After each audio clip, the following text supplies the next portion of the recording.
Balik trabaho na muli si Pangulong Ferdinand R. Marcos Jr. matapos magkasakit noong isang linggo. Nakipagpulong siya sa Economy and Development Council at pinirmahan din ang kauna-unahang National Digital Connectivity Plan. Ipinag-utos din ng Pangulo na tulungan ang mga biktima ng lumubog na barko sa Basilan. Ang detalye sa report ni Clazel Pardilla.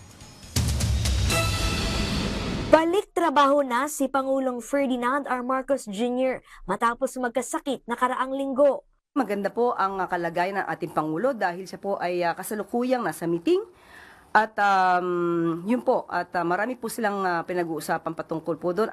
Pinangunahan ng Presidente ang ikapitong pagpupulong ng Economy and Development Council sa Malacanang. Tinalakay ang pagtupad ng Philippine Development Plan at pag-abante sa digital connectivity. Nilagdaan ng Presidente ang kauna-unahang National Digital Connectivity Plan. Ayon sa Malacanang, layo nitong isulong ang digitally connected na Pilipinas.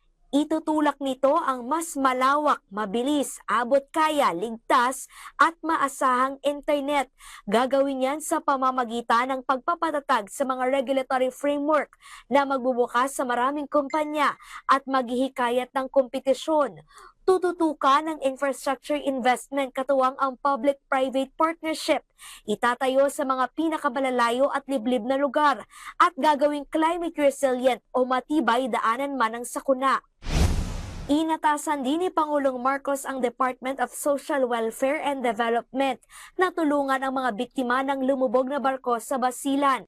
Nasa 300 ang sakay ng pasahero ng ferry, 200 na ang nasagip, habang 18 naman ang namatay. Ang DSWD po ay inutusan na po ng Pangulo para po mabigyan ng karampatang tulong ang ating mga kababayan na naapektuhan po nito at nabiktima po sa nasabing incident. Mariing kinundena ni Pangulong Marcos ang nangyaring karahasan sa Sharif Aguac, Maguindanao del Sur. Nitong linggo, inambush ang sasakyang lula ni Aguac Mayor Ahmad Ampatuan. 2 sa kanyang escort ang nasugatan, habang patay naman ang 3 sospek matapos ang isinagawang manhunt operation.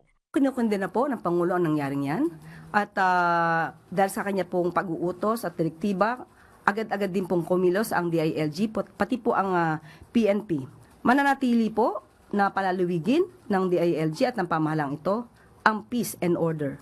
Clazel Pardilla para sa Pambansang TV sa Bagong Pilipinas.